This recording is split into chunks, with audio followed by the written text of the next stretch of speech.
നിങ്ങൾ സാധാരണ romantic, action, sci fi പടങ്ങളൊക്കെ കണ്ട് ബോറടിച്ചിരിക്കുകയാണ്. നിങ്ങൾക്ക് വളരെ ഡിഫറൻ്റ് ആയിട്ടുള്ള, ചലഞ്ചിങ് ആയിട്ടുള്ള ഒരു എക്സ്പീരിയൻസ് വേണമെങ്കിൽ ഞാൻ റെക്കമെൻഡ് ചെയ്യുന്ന പടമാണ് റെക്വയം ഫോർ എ ഡ്രീം. ഇത് 2000 പുറത്തിറങ്ങിയ ഒരു പടമാണ്. ഈ പടത്തിൻ്റെ ഒരു വൺ ലൈനർ പറയുകയാണെങ്കിൽ, ജീവിതത്തിൽ ഒരിക്കലെങ്കിലും എല്ലാവരും കണ്ടിരിക്കേണ്ട പടം, അറ്റ് ദ സെയിം ടൈം ഒരിക്കൽ മാത്രം കണ്ടിരിക്കേണ്ട പടം. ഇതിൻ്റെ കഥ വളരെ സിമ്പിളായിട്ടാണ് സ്റ്റാർട്ട് ചെയ്യുക. ഇതിന് 4 ക്യാരക്ടേഴ്സാണ് ഉള്ളത്. സാറ ഗോൾഡ്ഫാം എന്ന് പറയുന്ന ഒരു ഓൾഡ് ലേഡി, അവരുടെ മകൻ, മകൻ്റെ ഗേൾ ഫ്രണ്ട്, മകൻ്റെ ഫ്രണ്ട്. ഈ സാറയ്ക്ക് ഒരു റിയാലിറ്റി ടി വി ഷോയിൽ പങ്കെടുക്കാൻ ഒരു ഇൻവിറ്റേഷൻ കിട്ടുകയാണ്. അപ്പോൾ അവർ പ്രോപ്പർ ഷേപ്പൊക്കെ ആവാൻ വേണ്ടിയിട്ട് വെയിറ്റ് റിഡക്ഷനുള്ള പിൽസ് സ്റ്റാർട്ട് ചെയ്യണം. സോ അവരുടെ ഡ്രീം എന്ന് പറയുന്നത് വെയിറ്റ് റെഡ്യൂസ് ചെയ്യുക എന്നുള്ളതാണ്. അവരുടെ മകൻ പൈസ ഉണ്ടാക്കാൻ ശ്രമിക്കുകയാണ്, റിലേഷൻഷിപ്പ് മുന്നോട്ട് കൊണ്ടുപോകാൻ ശ്രമിക്കുകയാണ്.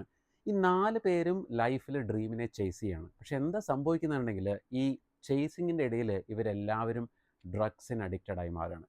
ഡ്രഗ് അഡിക്ഷൻ ആൻഡ് അബ്യൂസ്, അതാണ് ഈ സിനിമയുടെ കോർ സബ്ജക്റ്റ്.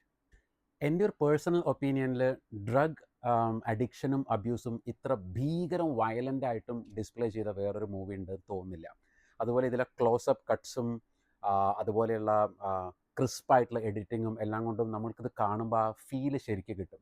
ഇതിൻ്റെ ലാസ്റ്റ് 15 മിനിറ്റ്സ് ക്ലൈമാക്സ് എന്ന് പറയുന്നത് ഒരിക്കൽ കണ്ടവർ ജീവിതത്തിൽ ഒരിക്കലും പിന്നെ മറക്കില്ല.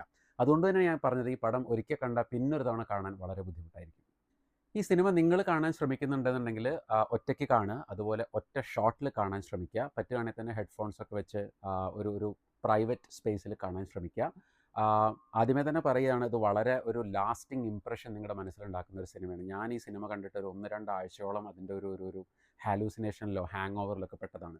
എന്തായാലും ട്രൈ ചെയ്ത് നോക്കൂ. വളരെ ഡിഫറൻ്റ് ആയിട്ടുള്ള ഒരു എക്സ്പീരിയൻസ് ആയിരിക്കും requiem for a dream. This is Raghuraman Bhattathiripad signing of.